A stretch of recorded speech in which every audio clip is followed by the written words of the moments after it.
Hello everyone, welcome to my very first podcast. आज मैं हमारे झांसी मेरे होम टाउन के एक एंटरप्रेन्योर, एक न्यूट्रिशन कोच, एक बिजनेसमैन, मेरे बड़े भाई समर सिंह के साथ एक ट्रिप पे जा रहा हूँ। और मैंने जाते जाते सोचा कि क्यों ना उनकी लाइफ जर्नी को जाना जाए। बड़ी इंस्पायरिंग है। थोड़ी बहुत मुझे पता है कि वो एक ओनर है, न्यूट्रीवर्ल्ड के ओनर हैं। उन्होंने बहुत जल्दी स्टार्टिंग की है अपनी लाइफ की। ये बिजनेसमैन जो लाइफ है, ये एंटरप्रेन्योर की जो लाइफ है। और मैं खुद तो जान ही रहा हूँ, तो मैंने सोचा कि जब इतनी अच्छी स्टोरी है तो आप तक भी पहुँचाऊँ। तो बस आपको उनसे इंट्रोड्यूस कराता हूँ और जानते हैं कि क्या है उनकी लाइफ में आगे। So here is mister Samarth Singh with us today, and मेरा भी पहला पॉडकास्ट है, उनका भी पहला पॉडकास्ट है। तो आइए जानते हैं, पूछते हैं उनसे कि कैसा फील कर रहे हैं वो। तो भैया कैसा फील कर रहे हैं आप? अमन भाई, मैं बहुत अच्छा फील कर रहा हूँ, बहुत एनर्जेटिक फील कर रहा हूँ। और सबसे पहले तो मेरे भाइयों बहनों को हाथ जोड़ के प्रणाम।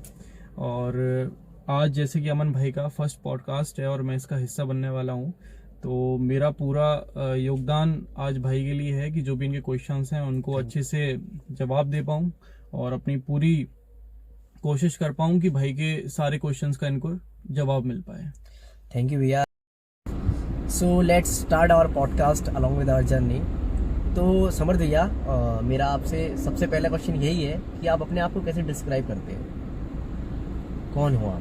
अमन भाई, अगर मैं खुद को डिस्क्राइब करूंगा तो मैं as a hard working, passionate and fearless guy की तरह डिस्क्राइब करूंगा, क्योंकि मैं बहुत हार्ड वर्किंग हूँ। मैंने आज तक जो भी हासिल किया है और मैं आगे जो भी हासिल करूंगा उसमें मैं दिन और रात काम कर सकता हूँ।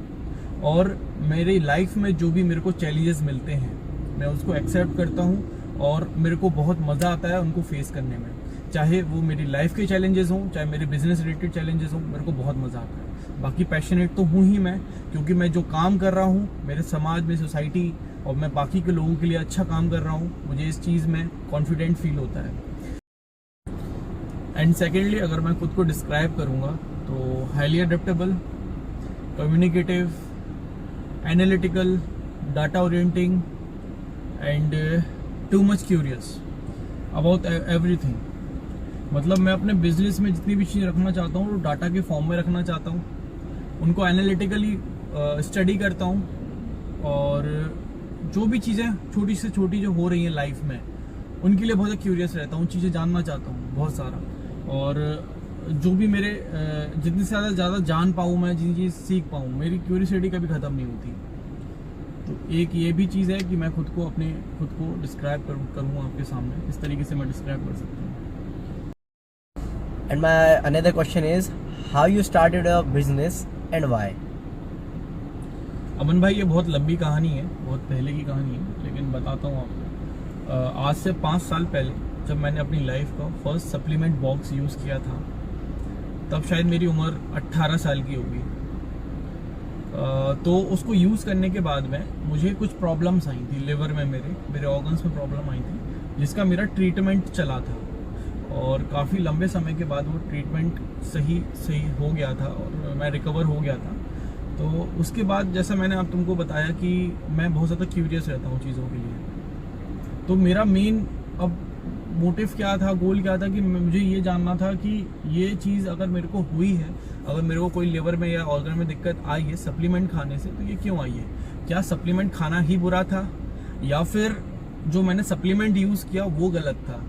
तो काफ़ी मैंने स्टडी करी उस चीज़ के लिए, और स्टडी करने के बाद मुझे मालूम पड़ा, एक कंक्लूजन पे पहुंचा मैं कि जो मैंने सप्लीमेंट यूज़ किया था वो फेक सप्लीमेंट था और उसमें कुछ बैंड सब्सटेंसेस यूज किए गए थे जो कि बॉडी को हार्म करते हैं। हाँ, रिजल्ट तो देते हैं वो, लेकिन बॉडी को हार्म करते हैं। तो ऐसे सप्लीमेंट को यूज़ करने से यूजली 10 में से 8 आदमी को ये दिक्कत आ रही है कि उनके ऑर्गन्स में दिक्कत आती है, उनका लिवर डैमेज होता है, किडनी डैमेज होती है, पिंपल्स, एक्ने वगैरह ये सब आता है।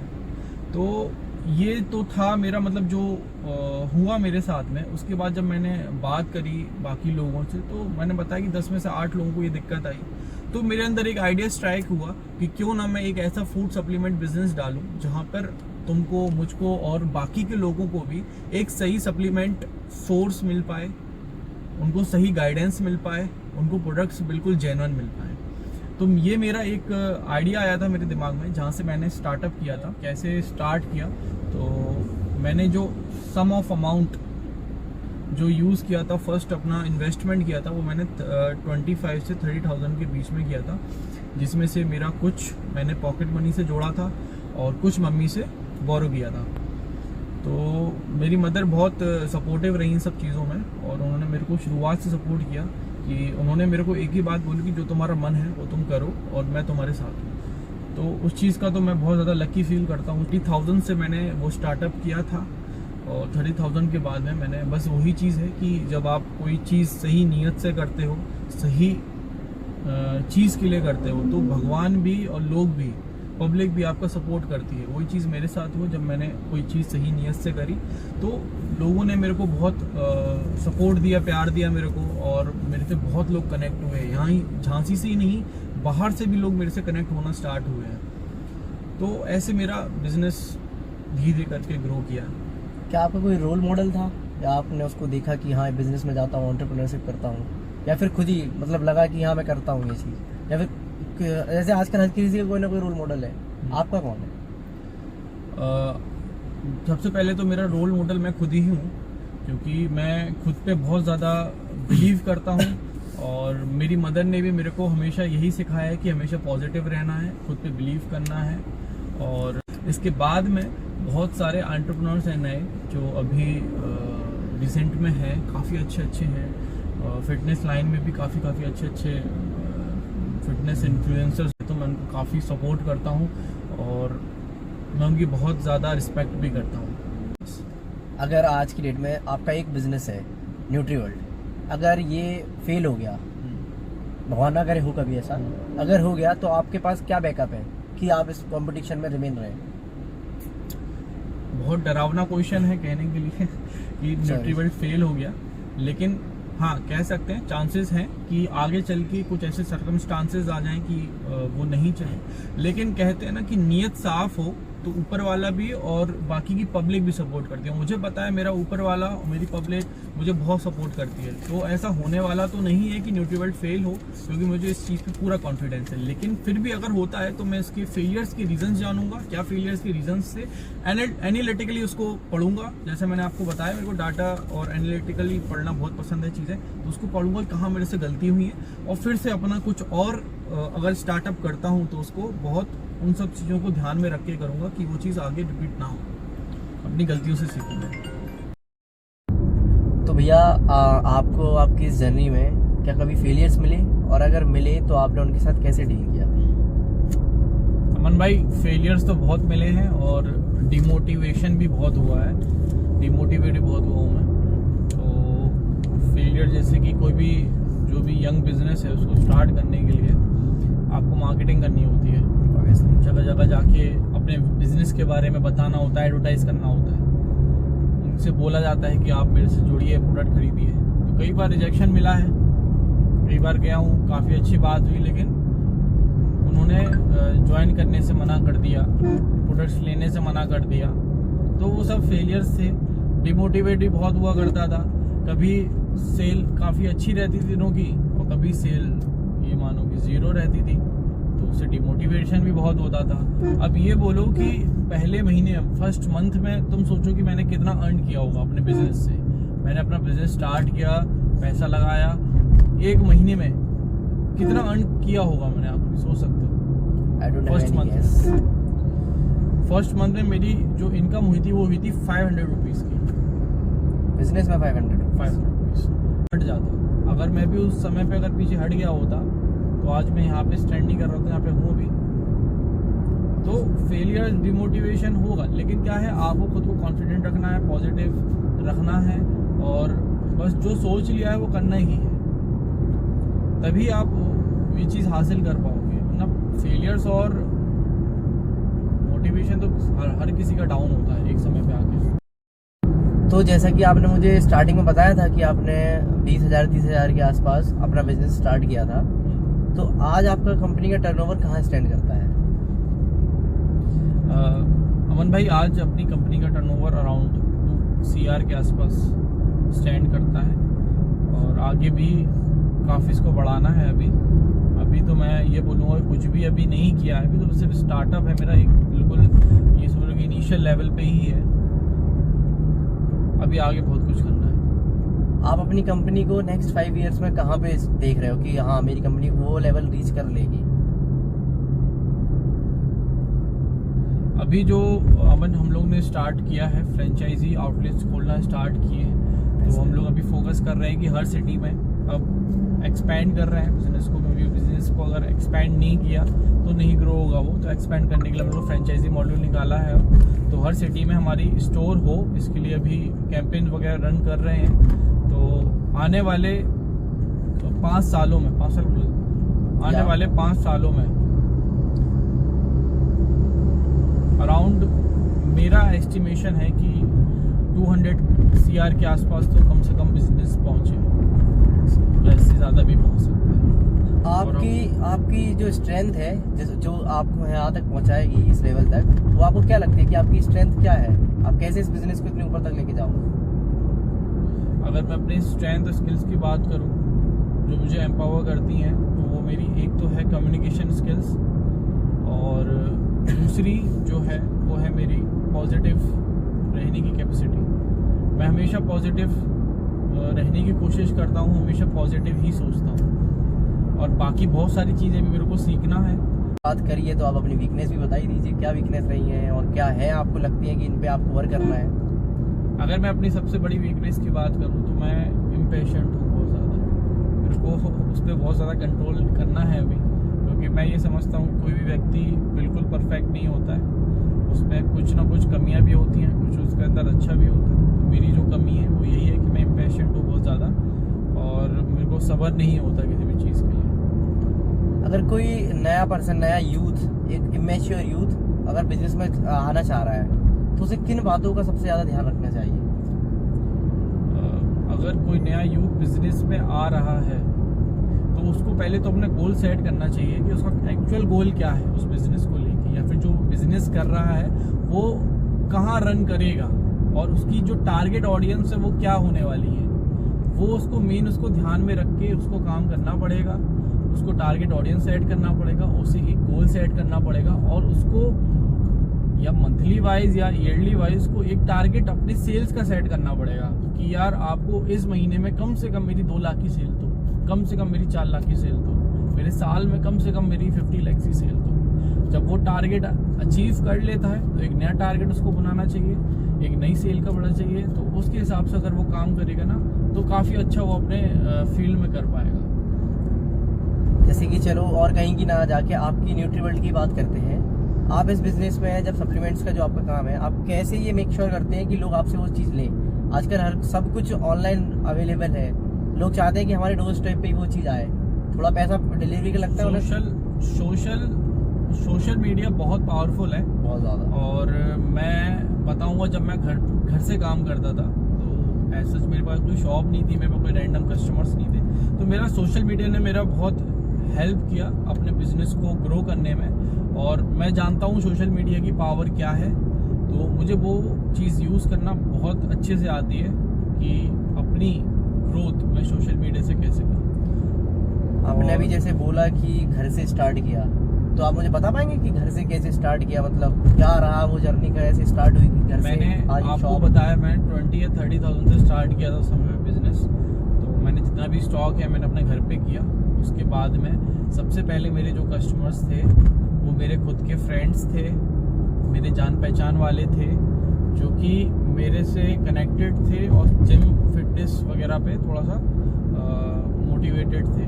तो सबसे पहले तो उन्होंने मेरे से परचेजिंग करना स्टार्ट करी, फिर उनको प्रोडक्ट सही लगे तो उन्होंने आगे प्रमोट किया। और मैं सबसे ज़्यादा कोई एडवर्टाइजमेंट को मानता हूँ तो वो माउथ पब्लिसिटी मानता हूँ। माउथ पब्लिसिटी से ज़्यादा एडवर्टाइज नहीं हो सकती आप। अगर आप माउथ पब्लिसिटी करते हो तो सबसे जेन्युइन एडवर्टाइजमेंट है, और उससे अच्छे एडवर्टाइजमेंट मुझे को नहीं लगती कि कोई है, वो बहुत पावरफुल है। आपको ये स्टोर ये बनाने का क्या किसी ने आइडिया दिया था, ये नेचुरल अपने अंदर से ही हुआ कि चलो मैं खुद खोलता हूँ एक स्टोर अपने? नहीं, मैं ये बिल्कुल नहीं बोलूँगा कि मेरे को खुद से अंदर से हुआ। मेरे को हर जगह, हर अपनी स्टेज में लाइफ ही कोई ना कोई गाइड करने वाला मिला है ज़रूर।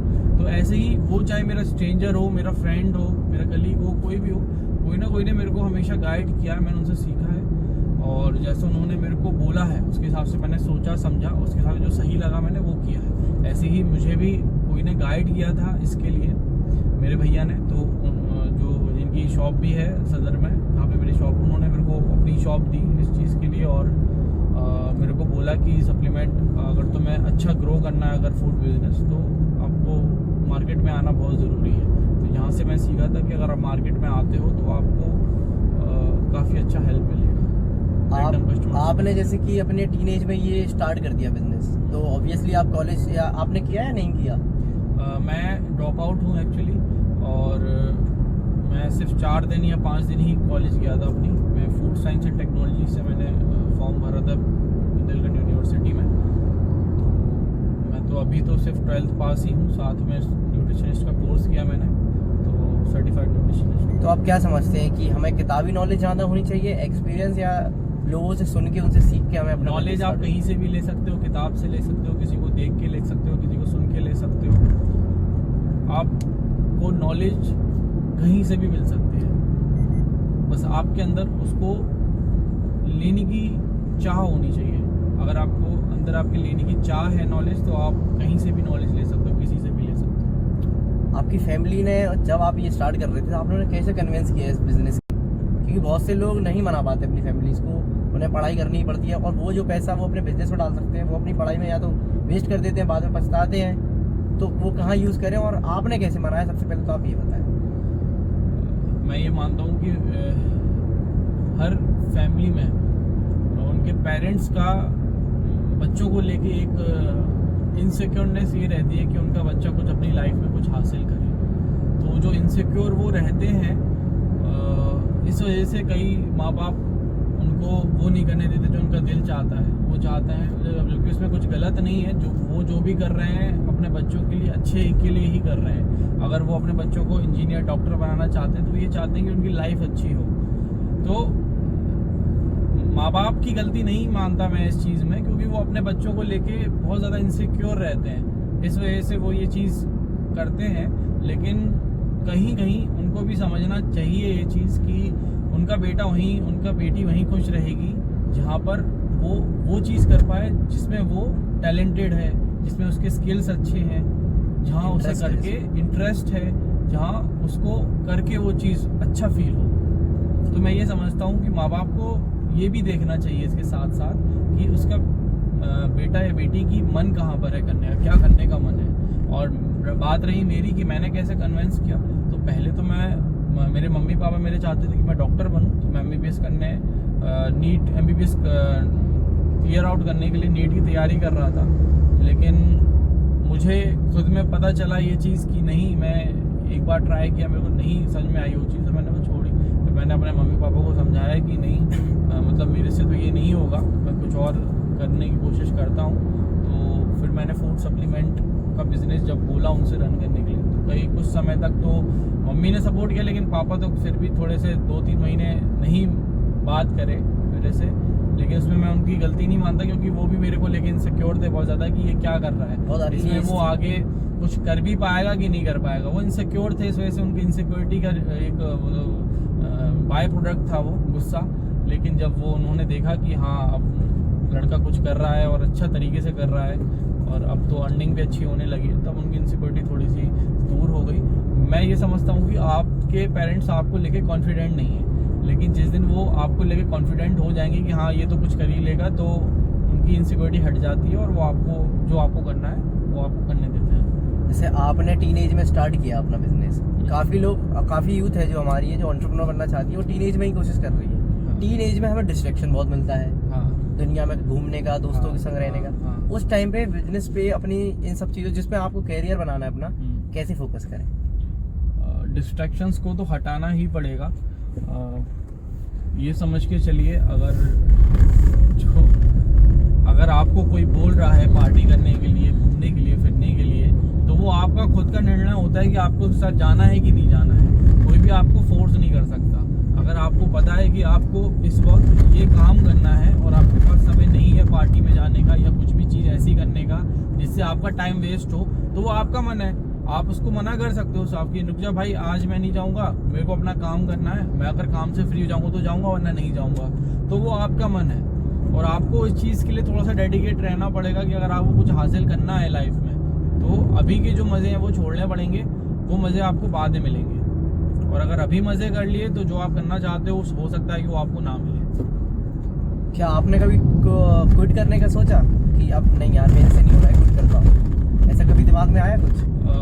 स्टार्टिंग में जब बिजनेस बिल्कुल स्टार्टिंग इनिशियल लेवल पे था तो काफ़ी माइंड में आया, लेकिन बस फिर यही सोचते थे कि अगर क्विट करना है तो स्टार्ट ही क्यों किया। तो इस वजह से फिर जैसे तैसे करके खुद को संभाल लेता था। और बात यह है कि मैं बहुत ज़्यादा पॉजिटिव ही रहता हूँ हमेशा, तो ज़्यादा मेरे को ख्याल तो नहीं है, लेकिन जब भी एक दो बार आया तो खुद को मैंने समझाया और चीज़ को मैंने किया कि करना है तो अब यही करना है, वरना नहीं करेंगे। जब कभी आप अपनी शॉप से या अपने मीटिंग से रात में जब घर जाते होंगे, जब आप रेस्ट पीरियड में आने वाले होते हैं, सोने के लिए जाते हैं, तो जब आप एक बार सोचते तो होंगे, तो क्या फिर आप अगर सेटिस्फाई नहीं हुए उस दिन अपने वर्क से, तो आपके प्लान्स क्या होते हैं कि नेक्स्ट डे में को क्या करना है कि मैं इसको और आगे लेके चलूँ, सेटिस्फाई रहूँ अपने वर्क से? हाँ, सेटिस्फाई रहने का एक सीधा सा फंडा है कि अपने पॉइंट्स नोट डाउन करो, उन पॉइंट्स को नेक्स्ट डे कंप्लीट करो।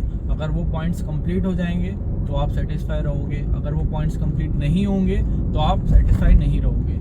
और इसका अगर आपको सेटिस्फाई रहना है, मतलब अगर आपको चैन की नींद चाहिए है ना, तो आपको सीधी सी बात है कि आपको पेपर में नोट डाउन करना ही पड़ेंगे आपके नेक्स्ट डे के गोल्स क्या हैं। छोटे गोल्स आपको क्रिएट करने होंगे और वो आपको कंप्लीट करना होगा, और वो कंप्लीट करके ही नींद आए आपको ये कोशिश करना होगा। तो लगे रहना है, मतलब लगे रहना है।